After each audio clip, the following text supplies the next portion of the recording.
அழைக்கிறோம். இன்றைக்கி நம்ம சேனலில் செய்ய போகிறது மசாலா பூரி வித் குருமா.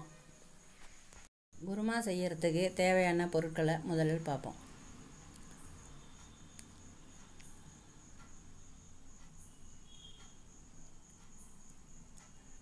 நாலு சின்ன வெங்காயம், கொஞ்சம் இஞ்சி, அரை பூண்டு பல் ஒரு 5-6, தக்காளி ஒரு தக்காளி அரிஞ்சு வச்சுருக்கேன். 2 பச்சை மிளகாய், 50 கிராம் பொட்டுக்கடலை, கொத்தமல்லி கொஞ்சம் அரிஞ்சு வச்சுருக்கேன், புதினா கொஞ்சம் வச்சுருக்கேன். மசாலா பூரி ரெடிமேடாக கடையில் கிடைக்கும். ஓம்பொடி வீட்டில் செஞ்சது. ஓம்பொடிக்கு முதல்ல மிக்சர் கூட வச்சுக்கலாம். கான் வத்தல், அரிசி பொரி, பரிமாறத்துக்கு சின்னதாக வெங்காயத்தை பொடியாக அரிஞ்சு வச்சுருக்கேன். பெரிய வெங்காயத்தில் 2, கொத்தமல்லி அரிஞ்சு வச்சுருக்கேன். தேவையான அளவு உப்பு.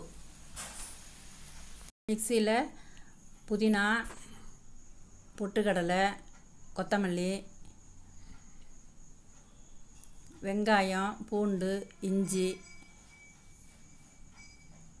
தக்காளி, பச்சை மிளகாய் எல்லாத்தையும் போட்டு நல்லா நைஸாக அரைச்சிக்கணும். பாத்திரத்தில் எடுத்து வச்சுக்கணும். வச்சுருக்கிற மசாலாவை கொஞ்சம் தண்ணி விட்டு கலந்துக்கணும். தண்ணி விட்டு கலந்துக்கிட்டு உப்பு போடணும். தேவையான அளவு உப்பு போடணும். உப்பை போட்டு நல்லா கலக்கிட்டு அடுப்பில் தூக்கி வச்சு நல்லா கொதிக்க விடணும்.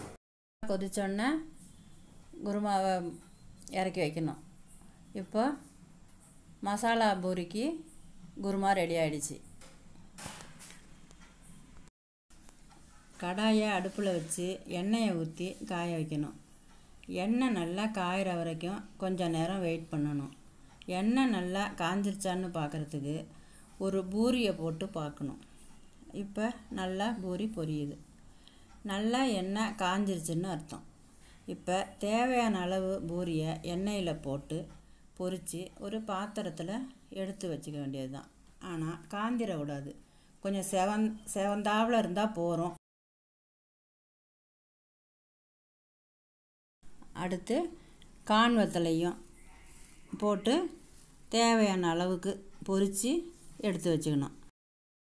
பூரிக்கு பூரி ரெடி ஆகிடுச்சு. ஓமப்பொடி போட்டு சாப்பிட்றதுக்கு வெங்காயம், பொரி, பச்சை கொத்தமல்லி, கான் வத்தல், சைட் டிஷ் குருமா. பூரியில் 2 உடச்சி போட்டுக்கணும். கான் வத்தலில் கொஞ்சம் அள்ளி போட்டுக்கணும்.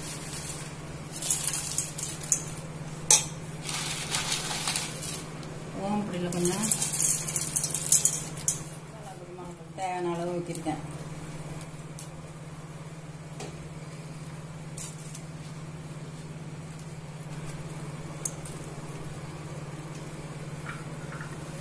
வெங்காயம், பொரி,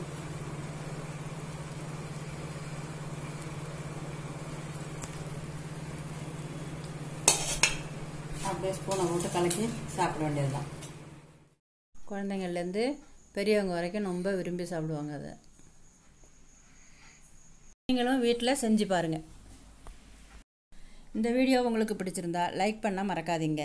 மேலும் பல உணவு வகைகளை எப்படி செய்கிறதுன்னு தெரிஞ்சுக்க சேனலை சப்ஸ்கிரைப் பண்ணுங்கள். நன்றி.